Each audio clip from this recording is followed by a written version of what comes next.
मेरा बचपन जहाँ बीता था, जिस घर में 90s के पहले की बात है, तो वहाँ पे कई धर्म के लोग रहते थे। बंगाली फैमिली थी, नेपाली थी, मुस्लिम परिवार थे।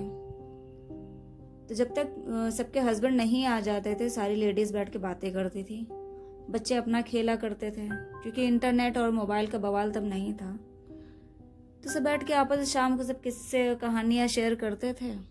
तो वहीं पे एक बंगाली फैमिली थी, आंटी थी, तो उन्होंने अपने घर का ही किस्सा शेयर किया था, जो उनकी अपनी बड़ी बहन के लड़के के साथ हुआ था, मयंक के साथ। मयंक की बीवी के ऊपर उस लड़की की आत्मा आती थी, जो उनके ही मोहल्ले की थी, और उसने सुसाइड कर लिया था। हेलो, मेरा नाम आंचल है और आप मेरे YouTube channel real horror incident में। आंटी ने बताया कि उनकी जो बहन थी, उनका जो लड़का था मयंक, तो जस्ट उनके घर के सामने ही एक फैमिली रहती थी। तो उनकी 2 लड़कियां थी, दोनों की शादी की उम्र हो रही थी। तो छोटी लड़की की शादी के रिश्ते आ रहे थे, लेकिन बड़ी के लिए नहीं आ रहे थे। कि बड़ी की में दिक्कत ये थी कि उसके फेस पे चोट के निशान थे, और चोट के निशान इतने गहरे थे कि उसके लिए जो भी रिश्ता आता था वो कैंसिल हो जाता था। अब उसके चक्कर में छोटी बहन भी बैठी हुई थी। धीरे धीरे टाइम भी बीत रहा था, इन लोग की शादी की उम्र ज्यादा हो रही थी। तो फैमिली वालों ने यह डिसीजन लिया कि ऐसा है, बड़ी वाली की शादी नहीं हो रही तो कम से कम छोटी वाली की कर दो, क्योंकि उसकी भी एज निकल रही है। क्योंकि बड़ी वाली ही 30+ हो गई थी और छोटी वाली की भी एज हो रही थी 28। तो यही हुआ कि उसकी शादी कर दी जाए। तो यही डिसीजन लेके फैमिली वालों ने आपस में सब किया कि चलो शादी करते हैं। तो छोटी वाली की शादी निपटा दी।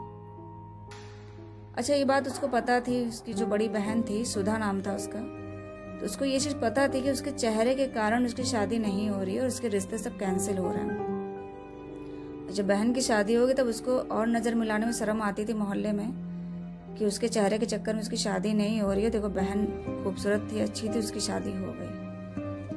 अब उसकी पढ़ाई पूरी हो चुकी थी, घर ही में रहती थी। अब उसने धीरे धीरे बाहर निकलना बंद कर दिया। वो खाली अपने छत तक ही जाती थी, छत पर या थोड़ा शाम को बाहर निकलती थी, लेकिन कहीं आना जाना अपने परिवार में बंद कर दिया था। अब उनके जो घर के सामने जो मयंक रहता था, तो मयंक का ये था कि वो कभी कभी सुधा से बात कर लेता था, क्योंकि वो उन दोनों की सेम एज थी और सब आपस में ही खेले बड़े हुए थे। तो सुधा की छोटी बहन की शादी हो गई, लेकिन मयंक की भी शादी नहीं हुई थी और सुधा की नहीं हुई थी। तो मयंक कभी कभी बात कर लेता था, हाय हेलो जो भी हालचाल करना अपना पूछ लेता था उससे। तो ये चीज सुधा को अच्छी लगती थी और कहीं ना कहीं धीरे धीरे वो मयंक को अंदर ही अंदर मन ही मन चाहती थी। लेकिन ये बात मयंक नहीं जानता था, और मयंक ने कभी ऐसा फील भी नहीं किया कि हाँ वो सुधा को चाहता है। वो खाली एज ए फ्रेंड उससे बात कर लेता था। लेकिन सुधा उसको अंदर अंदर बहुत चाहती थी और शादी भी करना चाहती थी। लेकिन वो जानती थी कि मैं शादी के लिए इससे नहीं कह सकती, क्योंकि जब मेरे जितने रिश्ते आते हैं कैंसिल हो जाते हैं चेहरे के चक्कर में, तो कहीं मयंक भी मना ना कर दे। तो उसने कभी नहीं कहा। अब धीरे धीरे उसकी एज बढ़ती गई, 30+ तो थी, हमें लगता फिर 34-35 साल हो गई थी, तब तक उसकी शादी नहीं हुई थी। और इधर मयंक की शादी भी 1 साल के 2 साल के अंदर हो गई। अब जब मयंक की शादी हो गई तब सुधा को और अकेलापन फील हुआ, क्योंकि पहले जो मयंक उससे बात कर लेता था, अब धीरे धीरे उन लोगों की बातें कम हो गई थी, क्योंकि वो अपनी वाइफ में, फैमिली में, जॉब में बिजी हो गया था।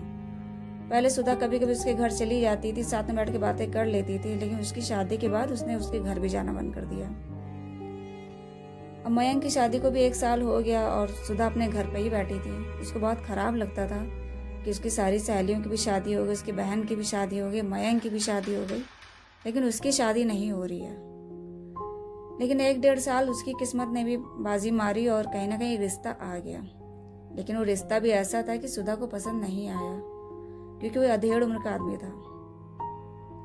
लेकिन उसकी मजबूरी थी और घर वाले भी थोड़ा प्रेशर दे रहे थे कि बेटा कब तक घर में बैठी रहोगी, अपना घर परिवार संभालो, शादी कर लो, और बड़ी मुश्किल से रिश्ता मिला है, इसको मत हटाओ। जब सबने प्रेशर दिया तो फिर कहीं ना कहीं वो भी मान गई, क्योंकि वो भी एकदम अकेली हो चुकी थी। मयंक से भी बातें नहीं होती थी और उसकी कोई सहेलियां भी अब नहीं बची थी, सब शादी करके दूर दूर चली गई थी। तो उसने शादी के लिए हाँ कर दिया, उसकी शादी भी हो गई। लेकिन शादी के बाद उसकी किस्मत और खराब हो गई। पहले थोड़ा बहुत तो मायके में अपने ठीक भी थी, अब शादी के बाद उसका पति उसको बिल्कुल नहीं मानता था, क्योंकि उसके मन में भी यही था कि उसकी बीवी सुंदर नहीं है और सबकी बीवियां सुंदर है, मेरी बीवी ऐसी है। वो अपनी उम्र तो नहीं देखता था कि हम उससे आधे उम्र से ज्यादा बड़े हैं, लेकिन उसको बीवी सुंदर चाहिए थी और बीवी अच्छी नहीं थी। उसने बस इसलिए शादी कर लिया था कि चलो वो अपने घर की वहाँ पे सेवा करेगी, माँ की सेवा करेगी, घर का काम करेगी। जब ये सब चीज़ें सुधा को पता चली तो उसको बहुत बुरा लगा कि बड़ी मुश्किल से शादी हुई लेकिन पति भी ऐसा मिला जो उसको चाहता नहीं है। फिर भी वहाँ पे रहती थी। उसको बहुत गाली भी दी जाती थी, मारा भी जाता था, उसका पति उसको मारता था। सास भी उसको परेशान करती थी, पसंद नहीं करती थी। घर के लोग उसको, ससुराल वाले बिल्कुल पसंद नहीं करते थे, लेकिन फिर भी वहाँ पे रहती थी कि चलो मेरा परिवार है, पति है। लेकिन जब उसकी शादी को 2 साल हो गया, उसके बच्चे नहीं हुए, तब उसकी सास और पति ने उसको परेशान करना और शुरू कर दिया कि तो तुम वैसे ही शरीर से और चेहरे से खराब होता है, बच्चे भी नहीं हो रहे, तुमको खाली हम 2 टाइम का खाना नहीं खिलाएंगे। अब इतनी ज्यादा उसके घर में गाली गलौज और मारपीट होने लगी थी कि आए दिन उसको मारा जाता था। और 2 साल बाद जब बच्चे नहीं हुए तो उसका पति ने एक दिन इतना ज्यादा मारा, लड़ाई वड़ाई करी, उसको घर से निकाल दिया। कैसे अब तुम मायके जाओ, वहीं पर रहो जाके, जब बुलाना होगा तो हम बुला लेंगे। उसने बहुत माफ़ी भी मांगी और पैर भी पकड़े कि हम ऐसे मायके जाके वहाँ क्या करेंगे, मेरा परिवार यहीं पे, लेकिन कोई नहीं माना। ना उसकी सास मानी, ना उसका पति माना, उसको घर से निकाल दिया। वो रोते हुए अपने घर चली गई, किस तरह अकेले चली गई। वहाँ पे भी जो उसके मायके में परिवार वाले थे, उन्होंने वहाँ जाके समझाया भी कि ऐसा भाई आप कैसे कर सकते हैं, ये है, बहुत सी बातें हुई, लेकिन उन्होंने रखने से मना कर दिया कि अभी हम नहीं रख सकते, अभी आप इसको अपने साथ ही रखिए, हमें बच्चा चाहिए था और ये बच्चा भी नहीं पैदा कर रही है, जो भी है सब दिक्कतें अपने पास रखिए। और उन्होंने साफ मना कर दिया उसको अपने पास रखने के लिए। जब उन्होंने मना कर दिया तो इनके परिवार वाले भी हार गए, तो फिर सुधा भी वहीं रहने लगी। वो शादी से पहले ही सबसे नजरें मिलाना बंद कर दी थी, ना परिवार में कहीं जाती थी, ना मोहल्ले में किसी से बातें करती थी। और अब जो उसकी शादी के बाद ये सब हुआ था, इसके बाद तो उसने खुद को घर में एकदम कैद कर लिया। अब वो किसी से भी ना हंसती थी, ना मिलती थी, ना कहीं जाती थी। उसने कुल मिला के खुद को कमरे में कैद कर लिया। वो घर का सिर्फ काम करती थी, वहीं पे मायके में रहती थी और जो भी काम होता था करती रहती थी। 2 टाइम का खाना खाती थी, सारा दिन कमरे में पड़ी रहती थी। कभी कभी छत पे चली जाती थी, वो भी अंधेरे में जाती थी ताकि उसको कोई देख ना पाए, शाम को ही जाती थी। लेकिन वो छुप छुप कर मयंक को देखा करती थी, कहीं अपने घर के अंदर की खिड़की से या छत पर, क्योंकि वो शादी के पहले भी मयंक को बहुत चाहती थी, क्योंकि मयंक बहुत अच्छा लड़का था। वो जैसा एक पति चाहती थी वैसे ही सब कुछ उसके अंदर, मयंक के अंदर गुण थे। लेकिन कभी उसने मयंक से कहा नहीं अपने प्यार के बारे में, ना मयंक ने कभी उसको ऐसा कुछ कहा।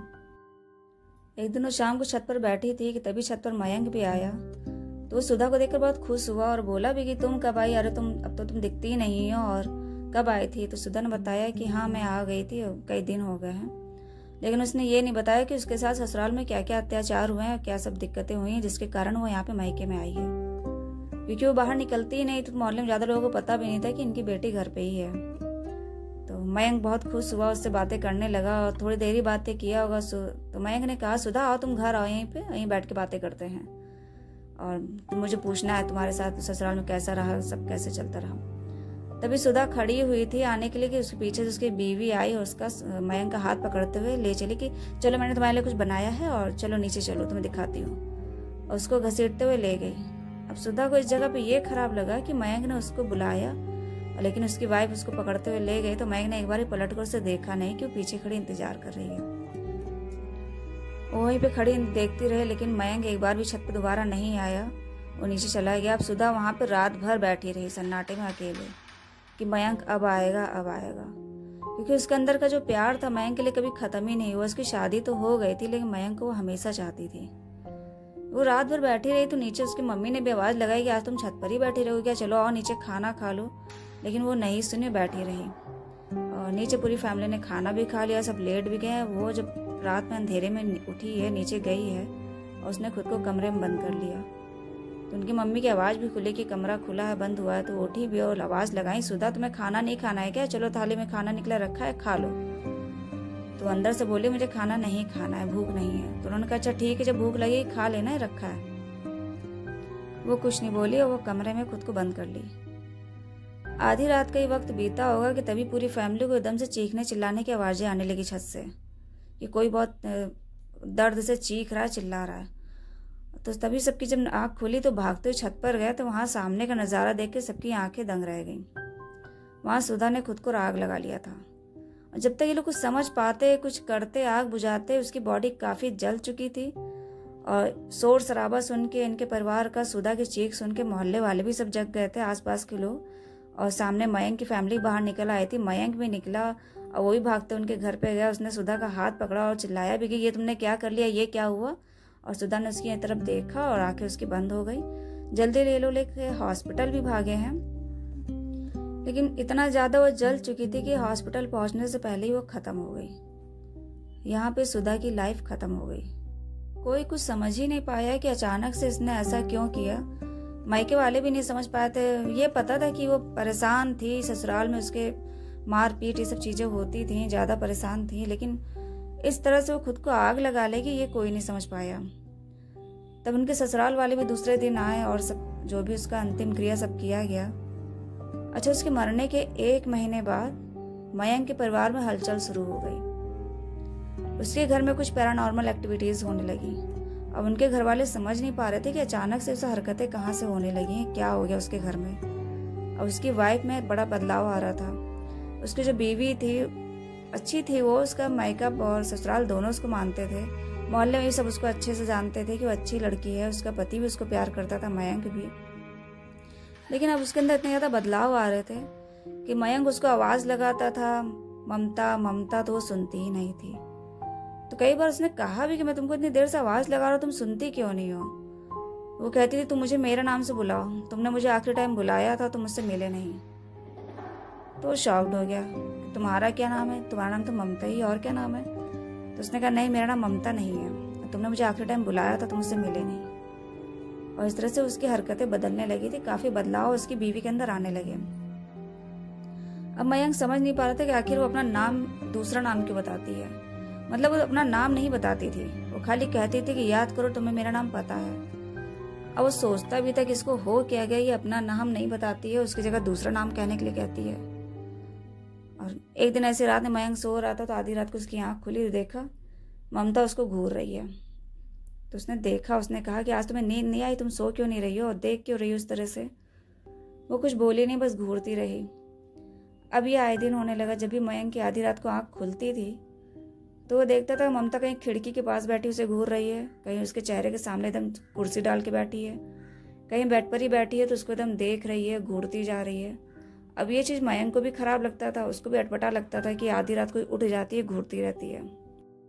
उसने एक दिन उससे पूछा भी कि तुम्हें हो क्या गया, तुम्हारे अंदर ऐसे बदलाव क्यों आ रहे हैं, कोई दिक्कत है, कोई प्रॉब्लम है। तो वो कहती भी थी कि हमारे अंदर क्या बदलाव आ रहे हैं, ऐसा क्या किया मैंने। अच्छा, उसके अंदर ये सब चीज़ें कभी कभी होती थी, वो खुद भी समझ नहीं पाती थी। वैसे तो वो एक नॉर्मल लड़की रहती थी, घर के सारे काम करना, नॉर्मल बिहेव करना, लेकिन अचानक से कभी कभी रात में अपने हस्बैंड को घूरना या अपने नाम से कभी पलट के ना देखना, इस तरह की वो वियर्ड सी अपना बिहेवियर करती थी। तो ये सिर्फ उसके हस्बैंड को कभी कभी अजीब लगती थी कि इसको ये क्या हो जाता है। तो फिर एक दिन उसको डॉक्टर के पास भी लेके गए। डॉक्टर ने बताया भी कि आपकी बीवी प्रेग्नेंट है, हो सकता हो कुछ उसको थकान या ये सब चीज़ें हो। तो उसको इस चीज़ की खुशी हुई कि चलो उसकी वाइफ प्रेग्नेंट है, और इसने इस बात को नॉर्मल ले लिया कि हो सकता है मेंटल प्रेशर हो इसको या कुछ है, थकान रहती हो, इसलिए ये थोड़ा वियर्ड सा बिहेवियर करती है। लेकिन उसका ये जो बिहेवियर था वो चेंज नहीं हुआ। उसको महीना बीत गया, 2 महीना बीत गया। एक दिन उसकी तबीयत कुछ ज़्यादा बिगड़ गई थी, तो उसके हस्बैंड ने छुट्टी ले रखी थी। तो रात में जब वो लेटी थी, इसके हस्बैंड ऑफिस का काम कर रहे थे, बैठे थे, तभी उनको अजीब सी आवाज़ आने लगी, जैसे कोई किसी का गला दबा रहा हो, और घों घों करके से अजीब से दम घुटने की आवाज़ आने लगी। तो उन्होंने जब पलट के अपनी बीवी को देखा तो अपना गला पकड़ के ऐसे ऐसे तड़प रही थी कि जैसे कोई उसका गला दबा रहा हो। तो उन्होंने झटके से उसका नाम लिया और उसको उठाते हुए बोले, पानी पिलाया कि क्या हुआ, तुम ऐसे क्यों कर रही थी, कोई दिक्कत हो गई है। तो उसने कहा कि जैसे मुझे लगा कोई मेरे सीने में बैठा है, मेरा कोई गला दबा रहा है, और इस तरह से मुझे लग रहा था, तभी मैं गला पकड़ के तड़प रही थी। उन्होंने ये बात अपनी माँ को बताई तो उनकी माँ ने कहा ये सब चीज़ें कुछ सही नहीं है, ये कुछ ऊपरी बाधा हो सकती है। तो उनकी माँ ने एक पंडित जी से बात किया जो झाड़ फूक ये सब चीज़ें कर लेते थे अगर ऊपरी साया कुछ होता था। तो वो जब अपने घर उन्होंने बुलाया, वो आए, तो उन्होंने जब ममता को देखा तो देख कर ही समझ गए थे कि ये ममता तो है, लेकिन इसके अंदर भी कुछ है, दूसरे आत्मा या साया कुछ है, ऊपरी साया, जिसके चक्कर में इसका बिहेवियर चेंज हो जाता है। तो उससे बोले भी कि तुम कौन हो, तो उस टाइम तो शांत रही, लेकिन थोड़ी देर बाद बोली भी कि मेरा नाम सुधा है, और मयंक की तरफ देखने लगी। तब मयंक को बड़ा आश्चर्य हुआ, एकदम अचंभित हो गया कि ये क्या हुआ, ये तो सामने घर की लड़की है। तो पंडित जी ने पूछा भी कि तुम जानते हो सुधा को? तो पंडित जी भी उधर ही साइड के रहने वाले, दूसरे मोहल्ले के, तो वो सब वो जानते थे कि एक लड़की ने सुसाइड कर लिया, सुधा है। तो उन्होंने कहा हाँ मैं जानता हूँ, सामने घर की तो है। तो उन्होंने कहा हाँ वो तो है, लेकिन तुम्हारा इसके साथ कोई रिश्ता था क्या? तो उन्होंने कहा नहीं पंडित जी, मेरा कोई रिश्ता नहीं था, और मैं तो खाली इससे बातें बातें करता था। तभी वो ममता जिनकी वाइफ थी बोली कि मैं इसको चाहती थी, मैं इसको बहुत पसंद करती थी, और इसने आखिरी बार मुझको बुलाया मिलने के लिए, लेकिन मुझसे मिला नहीं, और तभी मैंने आग लगाई। तब उसने बोला, तब पंडित जी भी बोले कि तुमने आग अपनी मर्जी से लगाई है, उसमें उसकी क्या गलती है? तो मयंक भी बोला कि मैंने तो तुम्हें कभी नहीं प्यार किया, मतलब इस तरह से नहीं देखा, मैं तो हमेशा दोस्त की तरह मानता था, और कभी तुम्हें ऐसा लगा हो तो उसके लिए मैं क्षमा मांगता हूँ, माफ़ी मांगता हूँ। और वो वहीं शांत बैठी रही। उसने कहा मैं यहाँ से नहीं जाऊँगी, मैं यहीं रहूँगी, मुझे इसको देखना अच्छा लगता है, मैं इसके साथ में हूँ। तो पंडित जी बोले कि अच्छा ठीक है तुम यहाँ रहो, लेकिन तुम्हें इसके शरीर में नहीं रहना है, तुम्हारा जो अपना शरीर है उसमें जाओ। तो उसने कहा मैं यहाँ से नहीं जाऊँगी, मैं इससे शादी करूँगी। उसकी ये बात सुन के पूरा घर परेशान हो गया कि अभी शादी करके यहाँ पे कैसे क्या होगा। तो पंडित जी ने उसको कहा अच्छा ठीक है मैं तुम्हारी शादी कराऊंगा। तब मयंक पूछने लगा पंडित जी आए आप क्या कह रहे हैं, ऐसा क्यों कह रहे हैं? तो पंडित जी ने कहा उसको उनको इशारा किया मयंक को कि तुम शांत रहो, और तब उसने अपनी बीवी को अंदर भेज दिया कि पहले तुम इसको अंदर लेके जाओ। तो मयंक अपनी बीवी को अंदर कमरे में छोड़ आया। तब मयंक से उन्होंने कहा ऐसा है, मैं जैसा ऐसा उपाय बताऊँ तुम वैसा करना, क्योंकि जब तक ये शादी के लिए राजी नहीं होगी तब तक ये घर से नहीं जाएगी। उसके बाद उन्होंने उसके पति को ही बुलाया, सुधा के पति को। पहले तो वो आने में उसने बहुत आनाकानी करी, आने से मना कर दिया कि मैं इन सब बवाल में नहीं पढ़ूंगा, लेकिन उन्होंने पूरे परिवार ने समझाया कि ये सब चीज़ें ज़्यादा बढ़ती जा रही हैं तो तुम्हें इसमें साथ देना पड़ेगा। तो उसके पति मान गया, फिर आया। फिर इन लोगों ने एक उपाय जो पंडित जी ने बताया कि वो किया। अब कुछ दिन बाद फिर यही हुआ, इस उपाय करने के लिए पंडित जी घर आए सुबह सुबह, सारी जो पूजा पाठ थी वो सब शुरू करी। उसकी बीवी को भी सामने बैठाला पंडित जी ने, और मयंक को भी बैठाला। तब जब पूजा शुरू करी तो मयंक जान गया था उसकी वाइफ का बर्ताव अब चेंज हो रहा है। तब उन्होंने कहा भी कि ऐसा है कि मैं तुम्हारी शादी करा दूंगा, लेकिन एक शर्त पे, तुम्हें ये शरीर छोड़ना पड़ेगा। तो बोली भी कि ठीक है मैं शरीर छोड़ दूंगी, लेकिन मैं मयंक के साथ ही रहूंगी, मयंक से ही शादी करूंगी। उन्होंने कहा हाँ ठीक है हम शादी करा देंगे, लेकिन तुम अपने पति के साथ जाओ, तुम्हारी शादी पहले ही हो चुकी है। तो तब तक उसका पति भी आ गया था हाथ में शादी का लाल जोड़ा लेके, जिसको पहनकर उसने सुधा ने शादी करी थी। और जब उसने अपना शादी का जोड़ा देखा तो कहीं ना कहीं बहुत खुश हो गई कि हाँ मेरी शादी होने वाली है और मुझे शादी करनी है।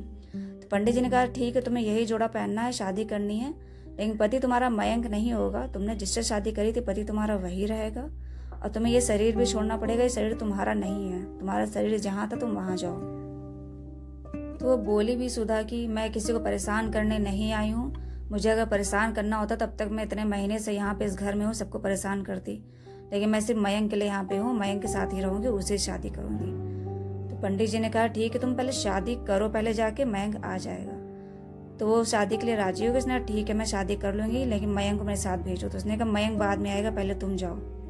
अब उन्होंने उसके पति से कहा कि जो भी उपाय बताया है कि आपको यह इसको प्रभावित करना है और आज ही रात तक करना है। अब उनके पति तो शादी का जोड़ा था उसका वो लेके और थोड़ा उसका और पर्सनल सामान लेके उसके मायके से ही लेके उसको लेके अकेले गए। मयंक को पंडित जी ने साफ मना कर दिया था कि तुम्हें नहीं जाना है, अगर तुम जाओगे तो तुम्हारे साथ वापस फिर चली आएगी, तुम्हें यहीं पर रहना, अपनी बीवी का ख्याल रखना है, क्योंकि तुम्हारी बीवी के साथ ही वो रहेगी अभी जब तक तुम यहाँ हो। वो शादी का जोड़ा जैसे ही घर से निकलेगा वो पीछे पीछे जाएगी तैयार होने के लिए, पहनने के लिए। तो यही हुआ, उसके हस्बैंड जब शादी का जोड़ा लेके घर से बाहर निकले हैं और तभी वो पीछे से भागने लगी अपना शादी का जोड़ा पकड़ने के लिए कि नहीं मुझे पहनना है, हम यहीं तैयार होंगे, मयंक शादी करेंगे। तो मयंक ने अपनी बीवी का हाथ पकड़ा, कस के उसको वहीं पकड़े रहे कि नहीं तुम्हें यहीं रहो और तुम्हें जाना है तो ये शरीर छोड़ के जाओ। तभी उसके जो पति थे वो जल्दी जल्दी अपना शादी का जोड़ा लेके वहां से निकले और कहीं अलग जाके उन्हें प्रभावित करना था तो वो गए भी। और उन्होंने आके बताया भी कि मैं जब तक गया हूँ शादी का जोड़ा लेके, जब तक मैंने प्रभावित नहीं कर दिया तब तक मुझे यही लग रहा था कि मेरे साथ साथ कोई लगा हुआ है और मुझसे जोड़ा छीनने की कोशिश कर रहा है, लेकिन जैसे मैंने उसको प्रभावित कर दिया तब मुझे शांति मिली है। और मैंने वहाँ पे माफ़ी मांगी, क्षमा मांगी और वो वापस आए। उन्होंने सारा किस्सा बताया कि मैं बाहर गया था तब तक मेरे साथ ये सब हुआ। यहाँ पे क्या हुआ था, यहाँ मयंक की जो वाइफ थी वो तब तक तड़पी है बाहर जाने के लिए जब तक वो शादी का जोड़ा वहाँ उसकी आंखों के सामने था। जैसे उसके हस्बैंड शादी का जोड़ा लेके बाहर चले गए हैं और दरवाज़ा मयंक ने बंद कर दिया, तो वो वहीं पे उसको पकड़े रहे हैं, उसको छोड़ा नहीं है, जाने नहीं दिया।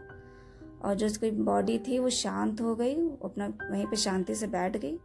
तो वो समझ गए थे कि उसकी बॉडी के अंदर जो सुधा की आत्मा थी वो निकल चुकी है, अपना शादी के जोड़े के पीछे ही चली गई है। तो ये सारा सब किस्सा हुआ था। और वो जो सुधा थी वो आती थी मयंक की बीवी के ऊपर और बातें भी करती थी कभी कभी, कि मैं बताती भी थी कि मैं सुधा हूँ और मैंने आग लगा दी थी। जब पंडित जी ने सारा किस्सा ये सब किया था पूजा पाठ, तो उसने क्लियर अपना सब बताया। और उनके परिवार वाले भी थे, मायके वाले भी थे, ससुराल वाले भी थे। खैर इस तरह से उसके जो पति थे उसने भी माफ़ी मांगी, क्षमा मांगी। और वो किसी को परेशान करने आती भी नहीं थी, वो खाली मयंक के साथ रहती थी, मयंक को देखती थी और वहीं रहना चाहती थी। लेकिन फिर सारा सब उपाय पूजा पाठ किया गया तो कहीं जाके तब शांति मिली और सारी बाधाएं शांत हुई। तो ये किस्सा था, बंगाली आंटी जो थी उन्होंने बताया था। उनकी बहन जो कलकत्ता में रहती थी उनके घर के सामने का ही किस्सा था। आप लोग को कहानी अच्छी लगी है तो प्लीज़ वीडियो को लाइक करें, सब्सक्राइब करें। धन्यवाद।